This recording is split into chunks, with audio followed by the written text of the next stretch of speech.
Capítulo 21. O precursor. Em nós, até a cor é um defeito, um vício imperdoável de origem, o estigma de um crime. Luiz Gama, homem negro, advogado e abolicionista baiano, 1880. Há um lugar vazio que jamais se preencheu na fase derradeira do movimento abolicionista brasileiro. É a ausência de Luiz Gama. Foi ele o arauto, precursor e abridor de caminhos que levariam ao fim da escravidão, mas não teve oportunidade de ver coroada sua obra. Morreu em 24 de agosto de 1882, 6 anos antes da Lei Áurea. Foi chorado por multidões que acompanharam o cortejo fúnebre pelas ruas de São Paulo, incluindo milhares de homens e mulheres negros que, graças a ele, tinham obtido a liberdade ou alcançado justiça nos tribunais. Ninguém lutou tanto pelos seus quanto Luiz Gama. Ninguém antecipou com tanta clarividência os argumentos contra o chamado racismo estrutural, que ainda hoje assombra os brasileiros descendentes de africanos. Ninguém foi tão efetivo ao transpor o mero discurso de protesto para a ação prática e efetiva em favor da causa que defendia. Abre aspas, era o primeiro dos abolicionistas, o mais sincero, o mais convencido, o mais intransigente, fecha aspas, definiu o jornal Gazeta do Povo de São Paulo na elegia que lhe dedicou na ocasião. Abre aspas, havia para ele como que um trono em minha alma, fecha aspas, registrou o escritor abolicionista Raul Pompeia. Eu votava-lhe o grande culto das lendas heróicas. Baiano de Salvador, criado na ilha de Taparica, Luiz Gonzaga Pinto da Gama. Nasceu livre às 7 horas da manhã de 21 de junho de 1830. Filho de Luísa Maim, africana alforriada e de um fidalgo de origem portuguesa, cujo nome jamais foi revelado. Em 10 de novembro de 1840, quando Luiz era ainda criança, seu pai às voltas com dificuldades financeiras resultantes de dívidas de jogo, não teve pudores de vendê-lo como escravo para um comerciante do Rio de Janeiro. Passaria 8 anos no cativeiro antes de conseguir provas de que nascera em liberdade. Sua história, portanto, se assemelha em muitos aspectos ao roteiro cinematográfico de 12 anos de escravidão, ganhador do Oscar de melhor filme de 2014. Dirigido por Steve McQueen, o filme reproduz a dramática experiência do agricultor e violinista negro Solomon Northup, que, tendo nascido livre no estado de Nova York, foi sequestrado em Washington por mercadores de escravos em 1841, quando tinha 33 anos, levado para Louisiana, no sul escravista dos Estados Unidos. Passaria 12 anos em cativeiro antes de recuperar os seus direitos originais. Seu livro de memórias, lançado em 1853, se tornaria um best-seller do movimento abolicionista norte-americano. Como a de Northup, a biografia de Luiz Gama rendeu pelo menos um bom filme recente, Dr. Gama, do diretor Jefferson D., de 2021. Infelizmente, no restrito e empobrecido universo do cinema brasileiro, não ganhou um Oscar, nem rendeu grandes bilheterias. Ainda assim, é a prova de que a estrela de Luiz Gama, no passado ofuscada por outros grandes abolicionistas, caso de Joaquim Nabuco, André Rebouças e José do Patrocínio, continua a brilhar com grande intensidade e a despertar a atenção e admiração dos brasileiros que hoje a contemplam. Nunca se falou tanto, se produziram tantos estudos, livros e obras de arte sobre ele, quanto nesse início do século XXI. Há duas fases bem distintas na vida de Luiz Gama. A primeira, do nascimento à juventude, é repleta de enigmas ainda não totalmente decifrados por inúmeros biógrafos e estudiosos que se debruçaram sobre sua história. A segunda fase, a do homem adulto, é muito bem documentada e conhecida. Advogado, escritor, poeta, militante político e orador brilhante, Gama escreveu diversos livros, publicou centenas de artigos nos jornais, proferiu conferências e participou de muitos debates. Além de grande abolicionista, foi um dos fundadores do Partido Republicano em São Paulo. Embora nunca tenha saído do Brasil, acompanhava com grande interesse as discussões das ideias em voga Na época, nos anos finais de vida, se tornou uma voz tão respeitada que seus artigos, depois de publicados na capital paulista, eram reproduzidos pelos jornais e revistas, lidos na corte do Rio de Janeiro e em outras capitais brasileiras. Da sua infância e adolescência, porém, pouco se sabe, além da versão incompleta, cheia de lacunas e meias explicações da própria biografia que ele mesmo criaria mais tarde, em cartas, artigos e outros documentos. O maior de todos os mistérios está relacionado aos seus pais, cuja existência ou identidade real os pesquisadores jamais conseguiram comprovar. O nome da mãe, Luísa Maim, consta hoje do Panteão da Pátria e Liberdade Tancredo Neves, memorial de autoria do arquiteto Oscar Niemeyer, inaugurado na Praça dos Três Poderes, em Brasília, em 1986.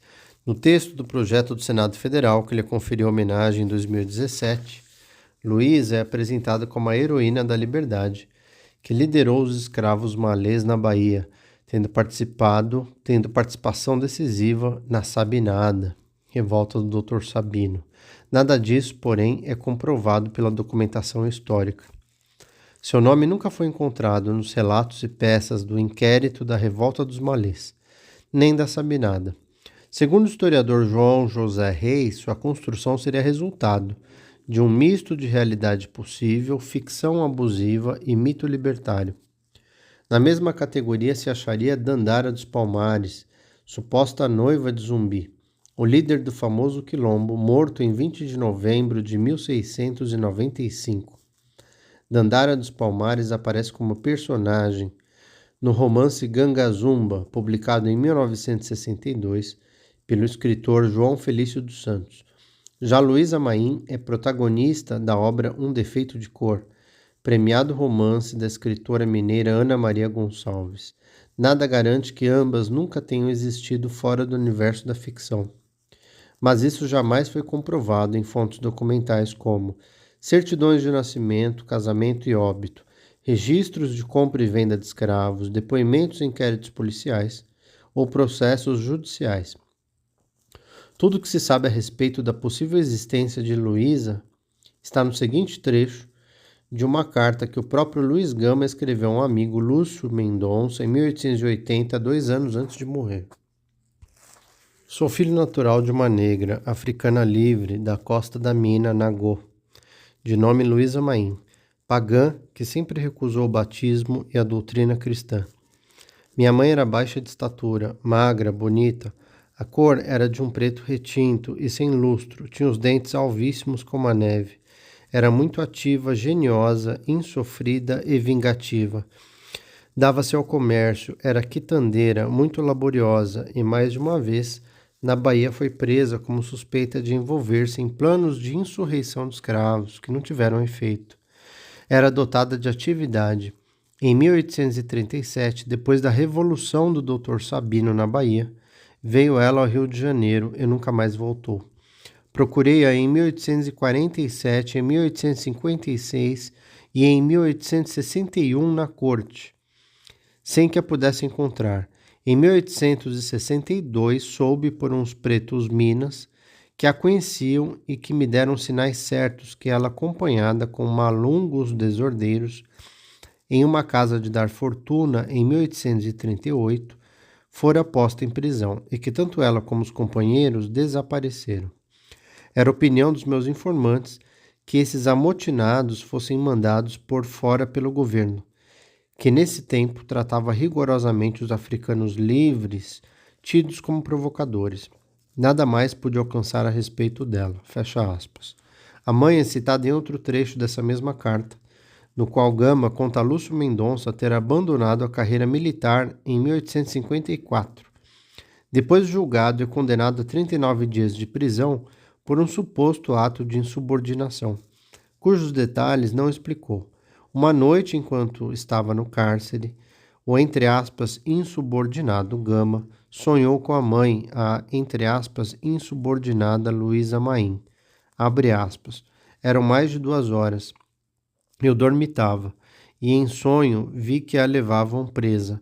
Pareceu-me ouvir distintamente que chamava por mim. Dei um grito espavorido, saltei fora da tarimba. Os companheiros alvoroçaram-se.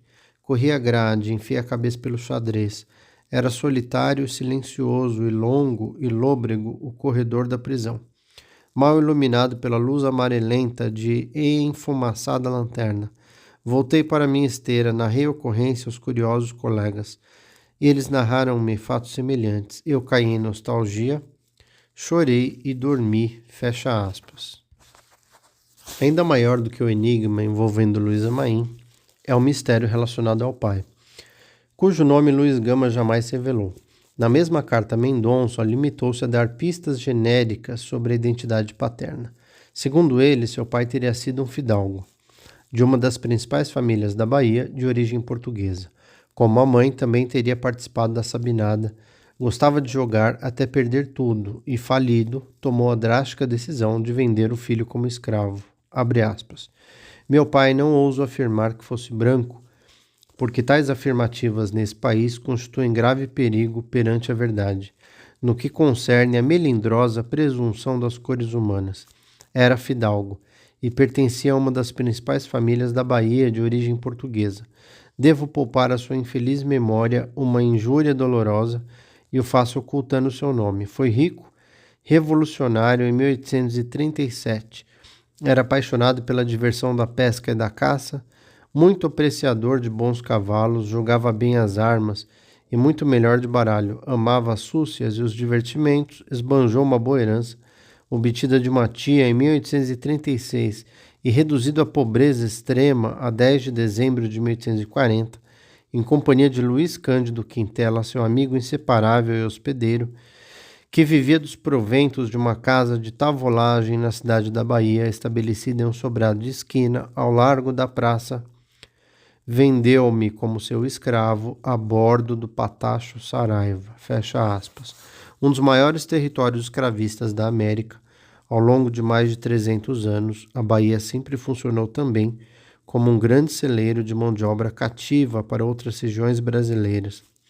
No século XVIII, tinha exportado milhares de escravos para as novas áreas de mineração de ouro e diamante nas Minas Gerais, Goiás e Mato Grosso. Esse papel seria reforçado ainda no século XIX. Em 1801 e 1851, entre 1801 e 1851, 318 mil africanos foram levados para a Bahia, 22% a mais do que os 260 mil enviados para todo o restante do Nordeste e para a região Norte. Na última década antes do fim do tráfico, as importações baianas, que somavam em torno de 68 mil africanos, foram quase o dobro do número registrado nas províncias vizinhas, de 35.500. Com os engenhos de açúcar do Recôncavo, já em decadência, milhares deles eram imediatamente reexportados para as ricas fazendas de café de Rio de Janeiro, São Paulo e Minas Gerais. Junto seguiam muitos crioulos, que eram negros de segunda ou terceira geração, já nascidos no Brasil.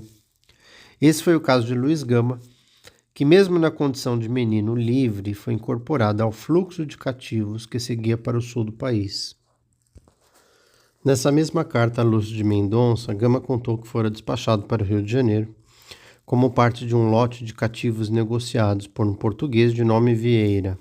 Era, segundo ele, um homem de estatura baixa, circunspecto e enérgico, dono de uma loja de velas que intermediava a venda de escravos da Bahia para outras regiões. Pouco depois de desembarcar, foi revendido para um segundo traficante, o alferes Antônio Pereira Cardoso, que comandava uma rede de redistribuição de cativos para as fazendas de café do interior de São Paulo. Esse homem, segundo o relato de Gama, teria um fim trágico. 3 décadas mais tarde, sendo fazendeiro, com idade entre 60 e 70 anos, acabaria preso em Lorena, município do Vale do Paraíba, acusado de manter escravos em cárcere privado. Alguns deles teriam morrido de fome. Enquanto respondia ao processo, Cardoso suicidou-se com um tiro de pistola, cuja bala lhe atravessou o crânio. Fecha aspas. Do Rio de Janeiro, Luiz Gama foi levado de navio para o interior paulista na companhia de um lote de 100 escravos. O primeiro trecho da viagem até Santos foi feito de navio. De lá caminharam até a região de Campinas, onde Gama seria oferecido a diversos donos de fazendas de café. Apesar do interesse inicial, todos acabariam por recusá-lo ao descobrir que era um recém-chegado da Bahia. Como se viu em um dos capítulos anteriores, após a revolta dos malês, em 1835, em Salvador, cativos vindos da capital baiana eram mal vistos pelos fazendeiros do sul do Brasil, devido ao temor de que estimulassem rebeliões e fugas nas senzalas. Abre aspas, fui escolhido por muitos compradores nessa cidade, em Jundiaí e Campinas, e por todos repelido, como se repelem coisas ruins pelo simples fato de um ser baiano, fecha aspas. Ele explica na carta Lúcio de Mendonça. Considerado um refúgio do mercado negreiro, Gama seguiu então para a cidade de São Paulo, onde permaneceu incorporado ao plantel de escravos do alferes Antônio Pereira Cardoso, que o alugava para outras pessoas. Trabalhou como copeiro, sapateiro, costureiro e engomador de roupas, entre outras atividades humildes. Em 1847, porém, sua vida começaria a mudar de forma repentina, quando conheceu o novo hóspede da casa do alferes Cardoso. Era o estudante Antônio Rodrigues do Prado Júnior, filho de um fazendeiro de Mogi Guaçu, que se tornaria um advogado e magistrado importante em São Paulo. Abre aspas, fizemos amizade íntima, de irmãos diletos, e ele começou a ensinar-me as primeiras letras, fecha aspas, escreveu Gama. Em 1848, fugiu da casa de seu senhor, depois de obter, abre aspas, ardilosamente e secretamente, provas inconcussas, fecha aspas, da sua liberdade.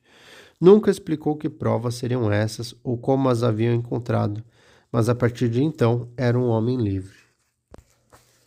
Começava também ali a meteórica ascensão rumo à fama, impulsionada por uma inigualável disposição de superar obstáculos, estudar e aprender com a ajuda de algumas pessoas que providencialmente cruzariam seu caminho. A primeira foi o estudante Prado Júnior, que o ensinou a ler e escrever. A segunda seria o chefe de polícia e catedrático da Faculdade de Direito, o conselheiro Francisco Maria de Souza Furtado de Mendonça, de quem Gama se tornou escrivão, depois de se alistar na Guarda Municipal.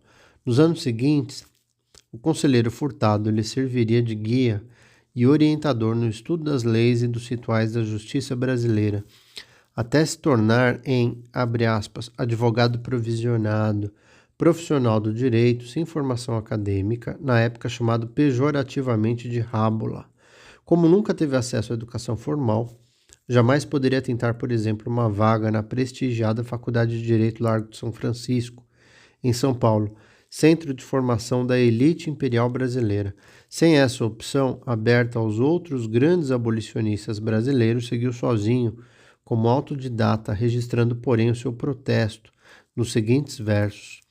Ciências e letras não são para ti, pretinho da costa não é gente aqui, fecha aspas.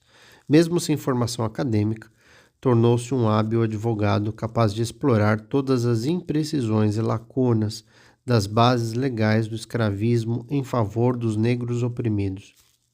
Uma de suas estratégias favoritas era procurar indícios ou provas de que os africanos tinham entrado no Brasil após a aprovação da lei que abolira o tráfico em 7 de novembro de 1831, a famosa Lei para Inglês Ver, já descrita em um dos capítulos anteriores, a Lei Eusébio de Queiroz.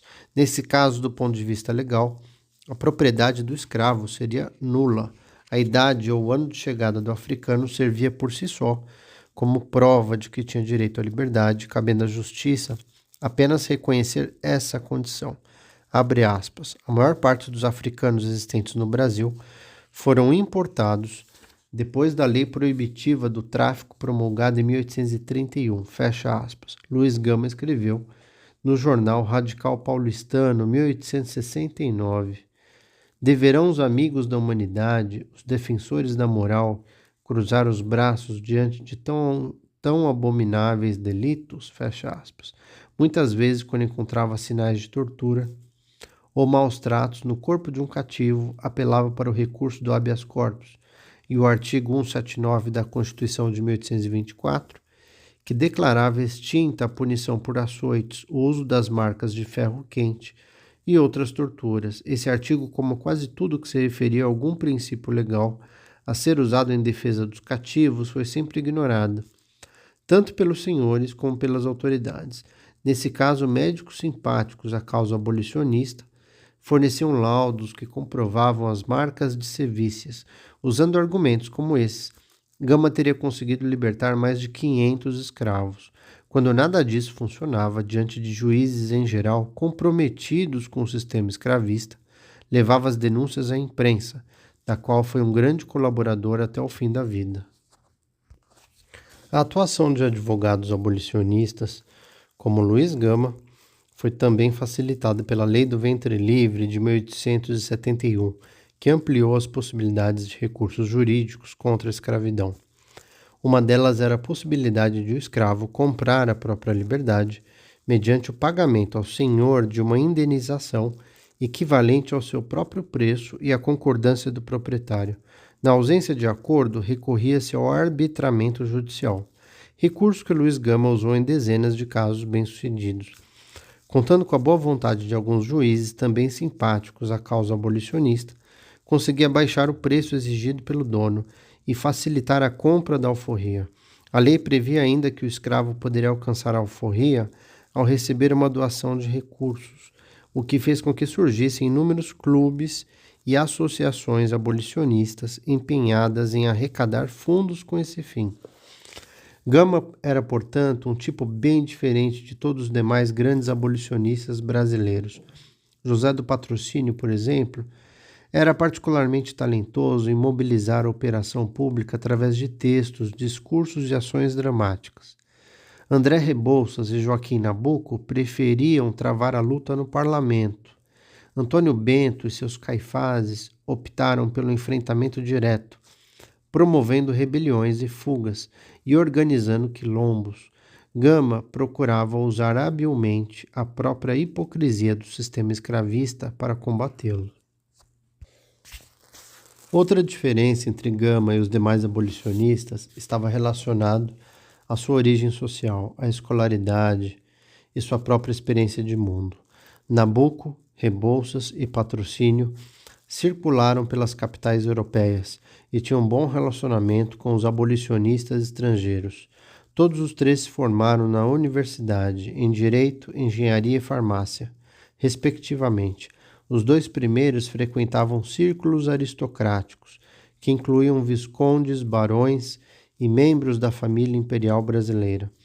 Patrocínio, dono de um jornal, era um aclamado jornalista e promotor de eventos políticos no Rio de Janeiro. Gama, ao contrário, nunca pôs os pés fora do Brasil, tampouco frequentou a escola formal. Gama era um homem simples e de fácil acesso às pessoas mais humildes de São Paulo. Preferia a companhia do povo. Vivia numa casa modesta no bairro do Brás, na companhia da mulher, a negra Claudina Fortunata Sampaio, e o filho Benedito. No jardim, repleto de lírios, jabuticabeiras e passarinhos, se aglomeravam todos os dias dezenas de escravos necessitados de proteção e liberdade. A modéstia e a afabilidade eram, porém, só aparentes, e em especial dirigidos aos seus pobres clientes. Gama sabia ser duro e implacável nas lutas. Em 1873, recusou-se a assinar a ata da primeira convenção republicana, realizada na cidade de Itu, no interior de São Paulo. Como os demais participantes eram majoritariamente fazendeiros e donos de escravos, o documento não fazia qualquer menção à abolição da escravatura. Sua voz foi a única a levantar-se em favor de uma clara condenação do cativeiro no encontro de Itu. O Partido Republicano Paulista só apoiaria abertamente a abolição um ano antes da Lei Áurea, na mesma época em que o Partido Conservador de São Paulo, igualmente liderado pelo fazendeiro Antônio Prado, tomou uma decisão semelhante. Gama travou uma guerra declarada e sem trégua ao que ele chamava de salteadores fidalgos, contrabandistas impuros, juízes prevaricadores e falsos impudicos detentores. Reclamava dos magistrados brasileiros que depois de terem a oportunidade de estudar nas melhores escolas, se aliavam ao sistema escravista e a ele passavam a prestar serviços, proferindo sentenças favoráveis aos interesses dos barões do café, senhores de engenho e outros donos de cativos. Abre aspas. Não sou jurisconsulto, nem sou douto, não sou graduado em direito, não tenho pretensões à celebridade, nem estou no caso de ocupar cargos de magistratura. Revolta-me, porém, a incongruência notória de que, com a impávida arrogância, dão prova cotidiana a magistrados eminentes que têm por ofício o estudo das leis e por obrigação a justa aplicação delas. Fecha aspas. Em um famoso processo de 1870, defendeu um escravo que matara seu senhor. Seu argumento assustou os fazendeiros. Abre aspas. O escravo que mata o senhor, seja em que circunstância for, mata sempre em legítima defesa, fecha aspas, teria afirmado perante o juiz que ouviu o caso. Por sustentar posições como essa, fui perseguido e processado, recebi ameaças de morte, e por precaução andava armado. Ousado e corajoso, costumava ser intransigente no combate à escravidão e ao racismo brasileiro. No final de 1880, ao sair em defesa do colega José do Patrocínio, insultado por ser negro durante um comício em Santos, escreveu o seguinte, abre aspas, em nós até a cor é um defeito, um vício imperdoável de origem, o estigma de um crime, e vão ao ponto de esquecer que essa cor é a origem da riqueza de milhares de saltadores que nos insultam, que essa cor convencional da escravidão, à semelhança da terra, ao través da escura superfície encerra vulcões onde arde o fogo sagrado da liberdade, fecha aspas. Em carta ao advogado e jornalista negro Ferreira de Menezes, de 28 de dezembro de 1880, descrevia em tons sombrios a realidade da escravidão brasileira, apontando ao final a cumplicidade da Igreja Católica em relação ao sistema de cativeiro, abre aspas. O negro, o escravo, come do mesmo alimento, no mesmo vasilhame dos porcos, dorme no chão, quando feliz sobre uma esteira, é presa de vermes e insetos, vive seminu, exposto aos rigores da chuva, do frio e do sol, unidos por destinação ao cabo de uma enxada, de um machado, de uma foice. Tem como despertador o relho do feito, as surras do administrador, o tronco, o viramundo, o grilhão, as algemas, o gancho ao pescoço, a fornalha do engenho, os banhos de querosene, as fogueiras do cafezal, o suplício, o assassinato pela fome e pela sede, e tudo isso santamente amenizado por devotas orações ao crepúsculo da tarde e ao alvorecer do dia seguinte, fecha aspas. Admirador da ainda jovem República dos Estados Unidos, defendia um Brasil americano, sem reis nem escravos. O nome da loja maçônica, que frequentava em São Paulo, América, não era por acaso. Fundada em 1868, a loja contava com 116 membros ativos e 16 honorários. 9 deles eram estrangeiros, sendo um africano. Gama ocupou o posto de venerável por 3 vezes. No exercício da função, cabia a ele presidir reuniões e cerimônias, definir diretrizes, promover campanhas para levantar fundos e tomar diversas outras importantes decisões. No relatório das atividades da loja de 1871, constavam, entre outras ações, a promoção do ensino popular, a manumissão de escravos e a libertação de menores prevista pela Lei do Ventre Livre daquele mesmo ano, por suas ligações com a maçonaria, onde se discutiam as ideias revolucionárias do século XIX, incluindo o regime republicano. Gama foi acusado de ser um, abre aspas, agente da Internacional, referência à primeira Internacional Comunista de 1864, que estaria, entre aspas, capitaneando uma insurreição de escravos no Brasil. Entre os membros da Loja América havia figuras notáveis, que nas décadas seguintes seriam protagonistas de grandes transformações políticas no Brasil, incluindo a abolição e a República. O pernambucano Joaquim Nabuco foi ali iniciado em dezembro de 1868, quando era estudante de Direito. O baiano Rui Barbosa entrou meses mais tarde, em julho de 1869. Integravam também o grupo os jornalistas José Ferreira de Menezes, afrodescendente e proprietário do jornal O Ipiranga, Joaquim Roberto de Azevedo Marques, dono do Correio Paulistano, Américo de Campos e Rangel Pestana, ambos fundadores A Província de São Paulo, que é o atual estado de São Paulo. O ritual de iniciação, como nas demais lojas maçônicas, de rito escocês antigo e aceito, incluía o seguinte juramento: manter sigilo absoluto sobre o trabalho maçônico, praticar a caridade nas palavras e ações, socorrer os infelizes, atender suas necessidades, aliviar-lhes o infortúnio, dispensar conselhos, luzes e ajuda material, segundo suas possibilidades e, por fim, preferir a todas as coisas a justiça e a verdade. Fecha aspas. Gama seguiu esse juramento à risca, como registrou num artigo que escreveu para A Província de São Paulo em 1880, 2 anos antes de morrer. Abre aspas, sou abolicionista sem reserva, sou cidadão, creio ter cumprido meu dever, fecha aspas.